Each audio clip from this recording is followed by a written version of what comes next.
Fala pessoal, sejam muito bem-vindos a mais uma resolução de questões. Eu sou o professor Fabrício Pessoa e vamos resolver aqui a questão 109 do nosso simulado, que fala o seguinte, vejam só. O Brasil orgulha-se de ter usinas hidrelétricas como principal matriz energética por serem fontes limpas, baixo impacto ao meio ambiente. Mas esse traço nacional está sendo questionado.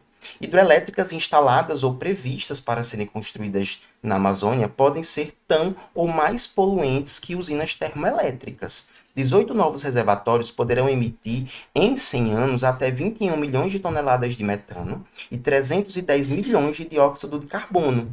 Nas usinas hidrelétricas, as emissões desses gases são decorrentes principalmente do processo de quê?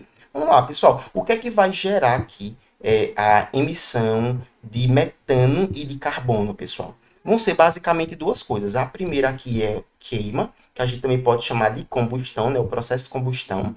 E também, pessoal, o processo de decomposição. Porque a gente precisa lembrar o quê? Decomposição. A gente precisa lembrar que a decomposição, né, ela vai utilizar vários processos químicos e biológicos, né? E aí nós temos alguns decompositores, inclusive, que geram vários e vários gases no seu processo de fermentação, né? Fermentação química. Então, nós temos ali a emissão de muitos gases, e um deles, né, é justamente o gás metano. Por isso que é tão perigoso a gente ter ali a presença de lixões, né? Porque quando você tem o lixão, o lixo fica a céu aberto, né? Aquele monte de lixo fica a céu aberto, e aí esse lixo, principalmente a parte que está aqui embaixo, ele vai gerando muito metano, que é o CH4, e esse CH4 fica guardado aqui dentro, né, por muito tempo. E aí muitas vezes, né, acontece que os catadores às vezes batem um metal no outro na hora de coletar, né, e aí gera uma faíscazinha.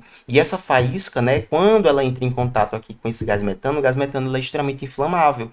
Então por isso que há muitos incêndios, muitos problemas com incêndios em lixões, há também problemas com explosões, enfim, entre várias outras coisas, tá? Então tem que ser algo relacionado à queima ou à decomposição. Na letra A diz assim, ó, decomposição de matéria orgânica nas represas. Perfeito, gente, é isso. Por quê? Porque lembra, né? Quando você tem uma hidrelétrica, o que você vai fazer é represar o rio. Ou seja, olha, o rio ele estava passando aqui, tá vendo? Ele tinha esse caminho. E a gente tem que lembrar que na borda desse rio, nós temos uma vegetação, né? Ó, nós temos várias vegetações aqui, né? Do lado, ó. Tá vendo? Que é justamente o que vai fazer com que não haja o processo de assoreamento desse rio, né? Então, ó, a gente tem aqui toda a vegetação, certo? E aí, essa vegetação, ela precisa ser tirada dali, né? Por quê? Porque a gente vai precisar criar aqui uma barreira, tá vendo? Nesse rio para represá-lo, tá vendo? Então, antes você tinha uma saída, né? Deixa eu até botar melhor assim, ó.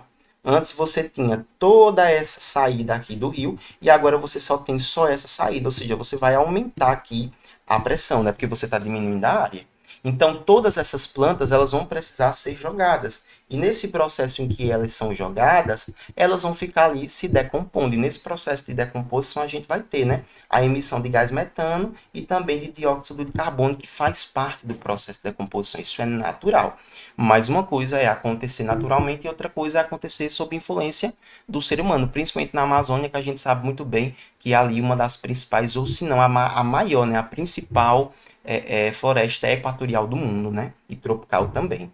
Então é isso, tá, pessoal? A letra B não pode ser, porque ele está falando assim, ó, queima de combustíveis nos geradores, não. Porque os geradores vão utilizar justamente a energia cinética da água e energia potencial gravitacional também da água. Então não faz nem sentido a gente ter queima de combustível. O que tem queima de combustível são as termoelétricas, tá? Ó, evaporação da água armazenada. Não, poxa, quando há evaporação, se embaixo você tem H2O, quando ela evapora, ela continua H2O. Só que em outro estado. Aqui você tem o estado líquido e aqui você tem o estado, agora, gasoso. Então não muda nada, isso não tem nada a ver. Ó, vazão da água pelas turbinas, não. A vazão da água pelas turbinas você vai aumentar, mas não tem nada a ver com a emissão.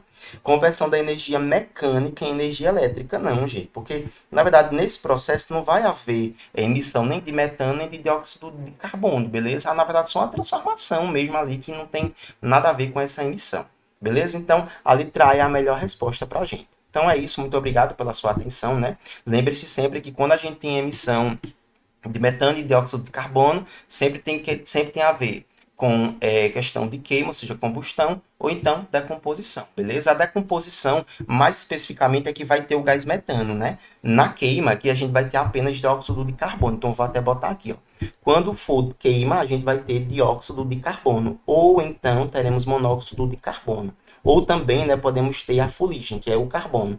E na decomposição, a gente vai ter que ter CH4 e teremos que ter aqui CO2. Beleza? E a gente ainda pode ter, né, os sulfetos, né, o SO2, o SO4, enfim, né? Depende muito do que está sendo decomposto ali. Então é isso, pessoal. Muito obrigado pela sua atenção. Não se esqueçam, por favor, de se inscrever no canal, dar like no vídeo, compartilhar com seus colegas, né, se você foi ajudado, para dar uma força aí ao canal, beleza? Então até a próxima. Valeu!